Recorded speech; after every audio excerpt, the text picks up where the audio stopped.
You'll know that it gets ingrained in the culture forever. Yeah, and it's one of the first songs that I really learned as a kid. I Yeah, guess yeah.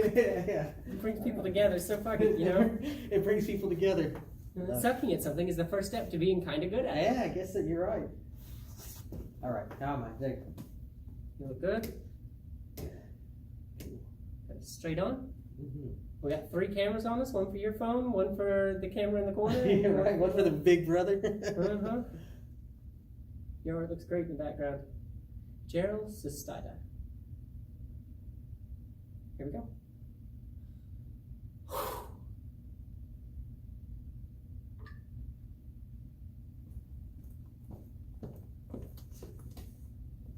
Hello there. We have absolutely no idea what to say. Do you have any idea what to say? No, but I thought a general introduction as to what we were doing here. Pretty How good. we even met. Oh, that's an excellent place to start. You just kind of walked in one day. I literally did that. Were you exploring? What were you doing at the library? Okay, so I had come with a friend of mine. Uh-huh. We had a falling out afterwards, which is kind of tough. It was my decision kind of thing. Uh-huh. And so I had come back because I had turned in an online application and I wanted to follow it up in person. Okay.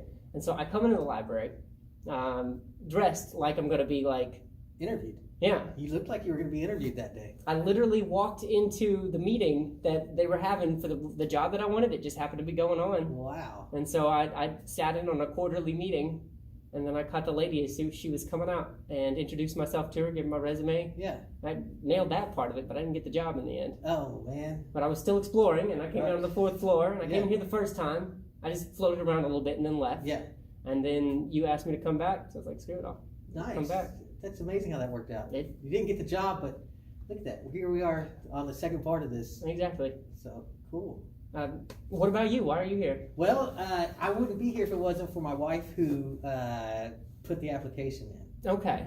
You know, she's always trying to promote my artwork, and I'm always just trying to make more artwork, and she's working hard to promote it. So she saw the open call for artists in the gallery, Mm-hmm. and she asked me if I wanted to do it, and I said, yeah, sure, but it's a gallery. I mean, it's a library art show. I never thought, but I never seen the space. And she said it's a good preconceived space. notions about it, though. Yes, Mm, absolutely. understandable. And she said, "No, I showed there a long time ago, and it's a pretty good space."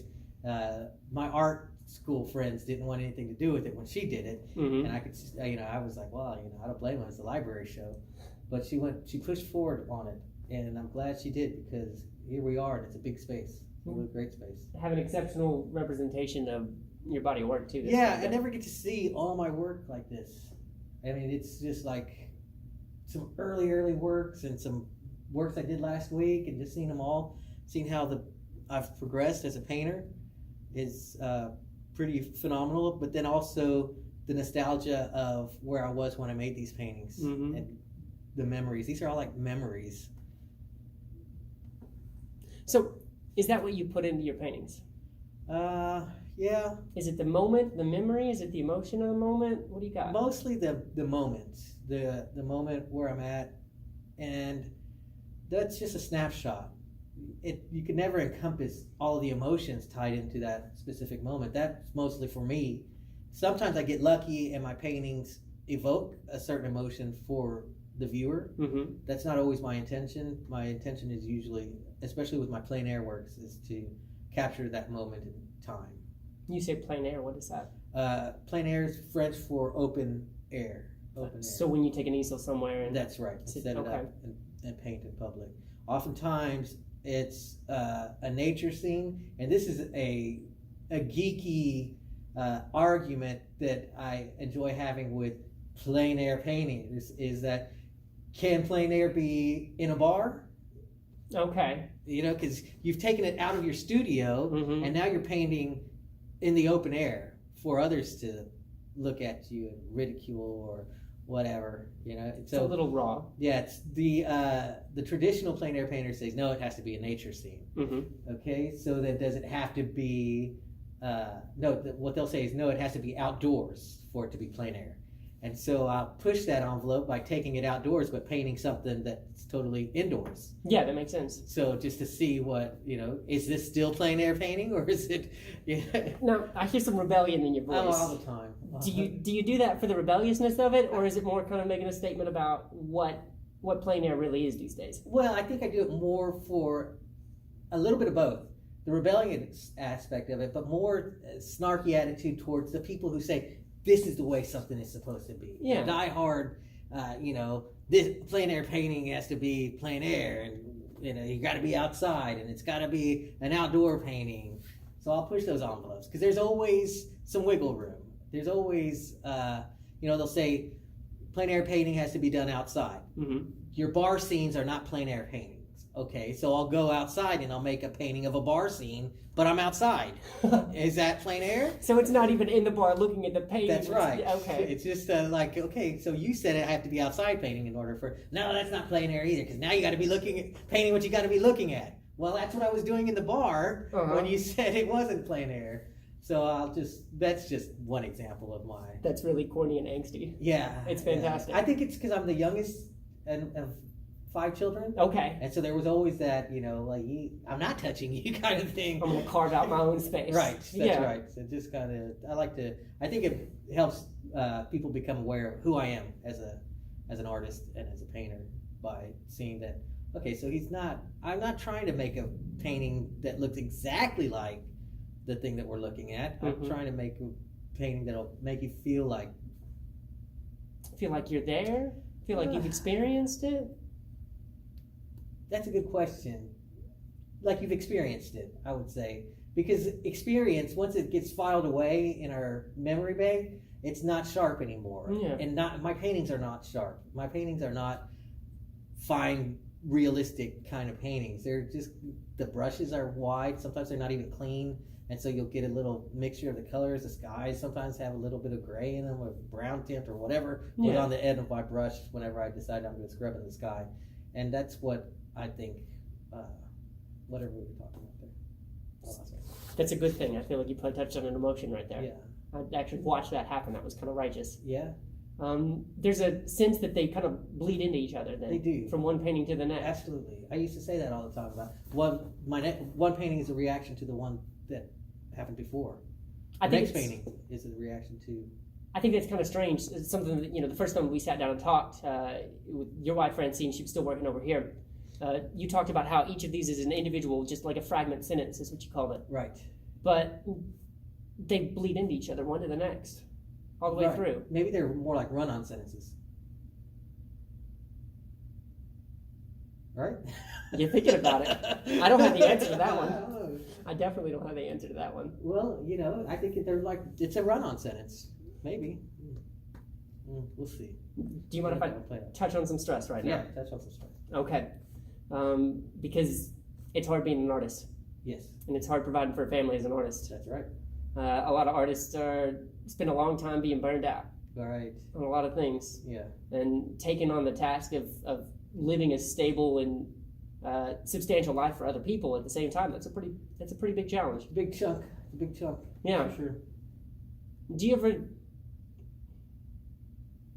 any fears that you're kind of going into a last hurrah sort of thing with this show here, where you get to see all your pieces up? And that's a good question, because I actually thought about calling it the last hurrah before I put it on, but then I felt like, well, that's kind of a curse to myself, because it isn't my last hurrah. It's just it's a chance to look at, see where we're at, assessments. Okay. And that's how I choose to look at it. It's an assessment. What are you assessing? I'm assessing my abilities as a painter and my abilities as a provider. This is content, really, a content provider. Mm-hmm. Assessing the situation of where we're at right now in the crossroads of art, visual art, communication, technology, and social society, really. It's like trying to make it all come together, because we're at a crossroads of all those things right now. It's a strange place for humanity, because some folks might say we're losing the arts, and that they're going to be obsolete, and technology is the art. But I think that somehow all these things integrate for the next chapter in humanity. And you've been exploring that with things like your Selfie Nation. Trying to explore that, trying to get other people on board with that, because it's such a big bite to take that I can't take it myself. That there are other people who are more technologically savvy and even better painters that might be trying to communicate with other people. And I think that I'm just trying to bring us all together to recognize that we are the Selfie Nation. Everybody has their ideas and their dreams for themselves, and somehow that it's going to connect to this larger puzzle of our social fabric. And when we recognize that everybody's trying to jive in that direction, maybe we'll come together a little bit better. Okay. I think there's 2 points in that you just said that connect in a big way. Okay. So I was thinking, as you talked about how it's kind of a struggle, are the art's still relevant? Is the way that you're presenting art, is that still relevant? Does it still matter? Yeah. And, I feel like that kind of ties into where you're at in your personal life as well. It's sort of a microcosm. Mm-hmm. And so you have this fantastic opportunity to be, I don't know, if you set 2 mirrors up, they just keep receding into the distance. Right. And you're one of those mirrors inside the mirror. You're part of that process right now. Yeah. Which probably some relatability as well. And you hit on another thing that I think was less direct, which was talking about how you're afraid of this idea that you have of the Selfie Nation and how that applies to the arts and how you can kind of bring what you're working with here into that new field. And there was a little bit of insecurity in that moment, and talking about how better artists and that it's too big for you to necessarily take a bite of, Right. and hoping to work with other people. Yeah. I think maybe that is as much a part of the bigger idea that you're struggling with, that a lot of people are struggling with, which is the sense of how does what I do matter in such a large space. Right. I think I trailed off. Do you think? Well, I can see like what I'm doing is a drop in the bucket or a larger ocean. Okay. Right. Okay, so there is that, and then there is, And certainly it's tempting to minimize it in that way so that it doesn't feel as huge as it actually is in your life.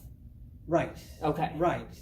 Because ultimately, in the sea of people that exist, I'm just a drop as well. But I feel like I'm not that different from you or the next person who walks in, because we all are looking at things from that perspective that it begins small here at one point and goes out, right? Yes. And that is kind of, so when I chose the title of the show for Selfie Nation, it didn't necessarily incorporate all these works, but that kind of grew into the idea of the Selfie Nation. The Selfie Nation began as a series of sculptures and selfie opportunities. Mm-hmm. But the more I thought about it, and the more I began to think about my relationship and my art career and my artwork, the body of work that I had to present in context to the sculptures, and then in context to the way I hoped that people received them, it kind of all tied together. It became that even this is part of my Selfie Nation. This is my part of it. And so this is, in a sense, giving other people the opportunity to stop looking into the mirror and seeing how small your mirror is inside of it, but to look out from that and see how big the world looks from your perspective. Ooh, that's a good one. That's right. I never had the words for that, but that strikes a good sentiment right there. Okay. That's a bold thing to do. Right. It requires you putting yourself out there in a very large way. Yeah. A very raw kind of way. Right. Which gets progressively more difficult to do the more stressed and the more you have on the line for it. That's right. And the harder the things that you have to present to people are. Yes. Okay. Yeah. I can find that very relatable. Right. Well, I think everybody can when you stop to think about it.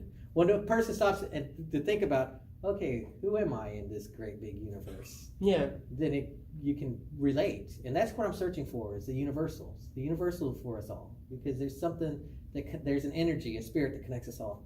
And how do we find that? Have we ever been at a point in humanity where everybody was jiving? No. And there's always been that tension, right?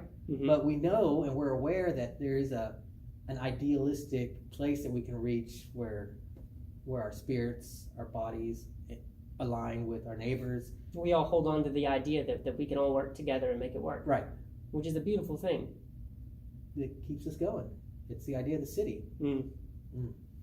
That's pretty good. You tied that one in. That was all you. That was good. So, okay.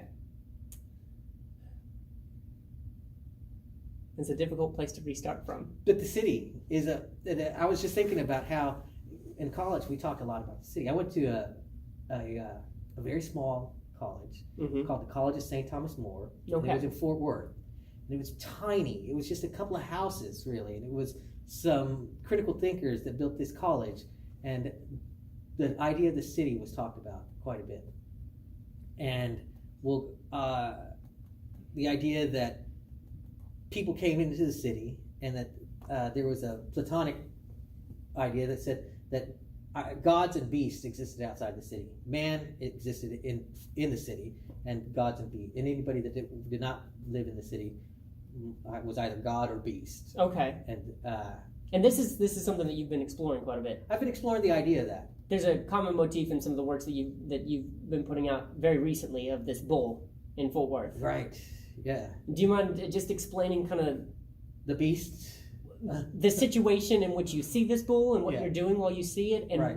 because there's got to be something in between why you think about this bull and why it matters to you while you're in that scenario. Okay, so the bull is in a field just outside of the warehouse where I've been doing some work. And is it like a statue? No, it's a real bull. It's a real bull. It's a real longhorn. Okay. And I mean, he's all bull. I mean, he's a big fat monster, and he's got some females. He's got his cojones right there for the world to It's see. like giant. Yeah. And so there's 3 fields that this herd, the small herd, occupies.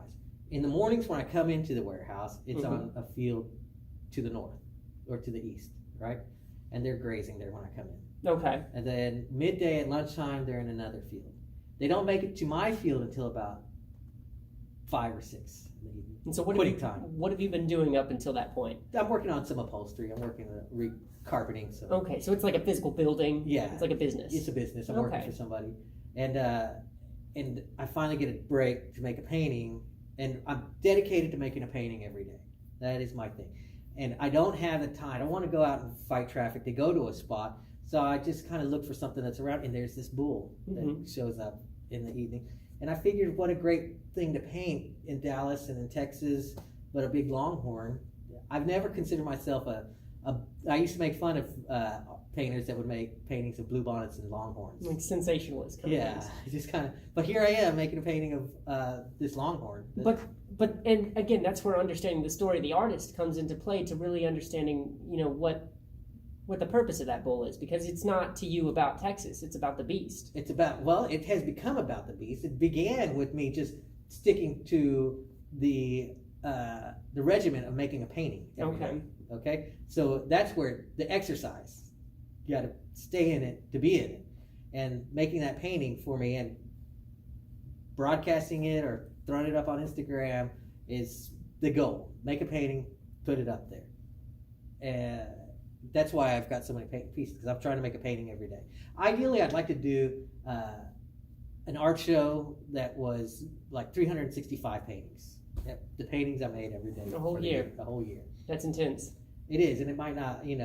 Sometimes a painting doesn't come off the easel that easy. But I think that painting is muscle, memory, kind of like, so I could draw I feel like if I practice enough, I should be able to make a painting off of every canvas that comes on my easel. So when you shape that, because sometimes you're just doing a painting for the painting, Right. because you're doing a painting every day. Right. So you get the practice, you get the motion, the understanding the brush control, things like that. Right. But then as you go along, there's substantial points, right? Well, that's where the subconscious comes in, because the colors I end up using now, it's not just a longhorn that I'm painting. When I'm sitting there at the easel and I'm working on this, my mind, I can't keep my mind. I start thinking about the beast. Now here's this longhorn, this big bull. And aspects of your day come to mind as well. Right, that's right. And it all just kind of, and that's where the art starts happening for me. And it's the way that I relate to this moment that I'm at now. Maybe there's clear skies, maybe there's some clouds in the sky, the sun might be setting, the different times of the day, the way the light reflects, and then reflecting on that, it's to the aspects of my day, aspects of my week, the aspects of my life, and then that all tying in together. Now I find myself, I can relate to the bull on a level that's not just worker looking across a field at. So you're seeing the things that he sees, and you're taking into account the very same things that an animal would take into account in its life, in its day, with the sky and the temperature, the colors of the grass around it, the wind, the way that it's moving. Right. There's that, but then I also can place myself into the context of why here, why this painting? Because when I walk away from when I walk away with the canvas and I put it on the wall away from here, it's going to be a painting of a bull, right? In the manner of which I chose to depict it that day. And I've done 4 paintings of this bull. I've done 5 paintings of this bull. And the first one was kind of cartoony.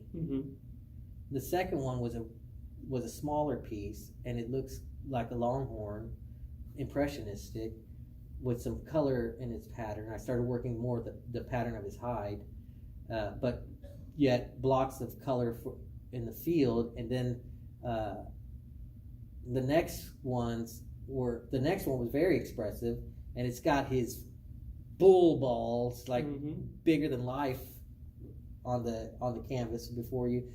And it's and first when I painted that one, he was eating, so his head was down low, but I looked at it and I was like, no, this bull looks defeated. And I figured that at that point, I think I related myself I projected myself onto that bull. Yeah. Because it looked, now it's becoming more of an expression of myself as a painter, because now it's not just the bull. I'm already 5 paintings into this bull. You saw something in that bull that you wanted. Well, and in terms of that bold willingness to just put yourself out there, and then something else emerged after that, which was this thought that, well, he looks like he's defeated in what I'm drawing. Well, the only thing I disagree with in that is that the bull's not really putting himself out there. He's just being a bull. He doesn't even, it's not like he can reserve himself or put himself out there even more and be more bull-like. It's just what he's doing. So what happens, I think, for me, it's happening on the canvas. I've made the painting of the bull. It was an exercise of drawing, okay? Draftsmanship. Okay. And then I make another painting of the bull, and I've got the draftsmanship down. Now it becomes an experiment with color and form.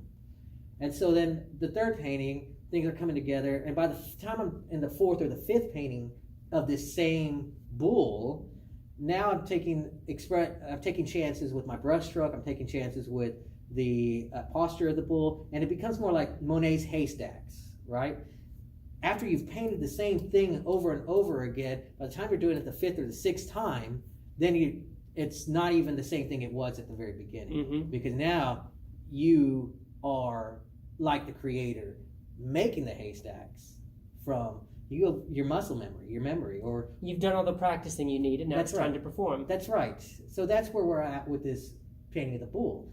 And I kind of think of Picasso's Minotaur series, and I think of Picasso's bullfighting series, and the way his evolution of the bull takes place from a very good drawing of a bull to this fantastic representation of a bull. And the progress of the 10, 20, 30, 50, however many drawings of bulls that he did between the beginning and where we finally get to where the bull is abstracted but still a bull. So what's the last thing that you haven't put of yourself into this bull? Let's see. I guess it would be in the scale of the painting. When I get a big canvas, when I have a big canvas before me and I can paint with my whole body motion and get in and large brushes and just shrink down to these small spaces and then come out all the way to these huge ones. Yes, and also the thing that I have not been able to do with this bull series is take off the yoke of being on somebody else's time while I'm there. There's an irony in what you just said. I know. I got that. But right now what I'm painting is making sure that boss man's work is done first, and not artistry. But then when when we clock out, doors are closed and it's locked. I'm going to make this painting, but all I can bring with me is a small canvas right now. I can't set up a big giant, and the sun is fading. It's already late in the day, and so the scale of the work is the only thing that I have not unleashed on the bull. I have an irony for you. Tell me about it. In the corporate world, Okay. in the stock exchange. Yes, the bull market and the bear market. You describe it as a bear market. That's when you're up and you're going down. Right. A bull market. It's when he's down and going up. Exactly. And so that goes back to this last depiction of the bull. When I painted him, his horns were down. He was eating. He was completely happy because he was having fresh clover, and I mean it was good times for a bull. But in the way it came across in the painting, he looked defeated. And so I changed that at home after I had painted it, and I looked back at it, and I made the bull with his horns up. Because ultimately, there's more to being a bull than just eating. And there's more to life than just providing for yourself and eating. Yeah, yeah. There's things to look up and wonder about above you. Like that would be true. Yeah. I wonder how much of that the bull wonders about, though. Well, you're the one studying the bull, not me. Wait till I need to talk to that bull, find out. What's going Get on? your little peyote going, a spirit journey get for in him. there and see what the bull. I've been looking for shrooms growing up, but probably the wrong kind of steer. Herd. Yeah. Yeah. You don't want to steer yourself to a bad direction anyway. Yeah. Thanks for catching my puns. Yeah. Cool. So, Gerald, you're doing great. Thank you. Have you ever watched Space Ghost? I'd like 2 or 3 episodes while I was going to sleep as a kid, but I don't swim. Yeah, the conversations there where there's those awkward pauses. Uh-huh. That reminds me of you and me right now. That's excellent. Yeah. That, Well, thanks for the compliment. Doing good. I feel like I'm doing Absolutely. great and that was what I was talking about earlier about assessing. This is an assessment mm-hmm. kind of show. Like, I could put it out there and I could sit back and I could feel, and sportsman-like about it. I don't know anybody who's doing this kind of stuff. Have you done this before? This large? Yes. I've done art shows before. Okay. I have done art shows, solo exhibits before. Do you think there's a pattern in the ebb and flow that brings you to that point of a solo exhibit and then back down and then to it again? So, yes, there is an ebb and flow to that. And that is generally, I guess you could say, necessity is the mother of invention. Mm-hmm. And we get to a point because stacks and stacks of paintings, and you just got to show it somewhere. And it's, forget about the fact that the so-and-so bourgeois gallery in downtown is not going to show your work. That's fine. We'll find a place to show it. Whether it's a garage, a cafe, or the library, we're going to find a place to show the work. And I was very fortunate that we found this place that was large enough to handle so much work. Mm-hmm. Because I think that's the thing, that when somebody walks in and they take in the scope of the amount of paintings that there are and the scale of the works that are here, and then realize they're all coming from one hand, there's another more practical edge to that as well, which maybe doesn't lead itself to a sense of pride, but is honestly maybe should, which is that it's also attainable. The space that you're in right now is something that you can support and attain. It's the right size for you to fill up. It's the right thing for you to be able to pay for, and it is the kind of space that's going to bring in the kind of people that maybe you're exactly trying to tap into, that aren't those ones that are pedigreed in the art world, that haven't been around and don't spend time looking at all the Monets and all the Thomas Kincaids, but right. roll in like I did out of an interview that ended up going great, but also didn't work out the way I wanted it to. Right. Yes. Real people. Yes. the real folks. I think maybe from the right perspective, there's something really to take pride in that. Yeah, I think so too. I always consider myself like a blue collar artist. Yeah. And I think that's all right. That bull is going to be gorgeous. Wait till I get the big canvas out there. I'm very excited to see it. Yeah, it'll happen too. We'll get there. It's been a definite pleasure. Thank you. Yeah, absolutely. Thanks for talking. All right.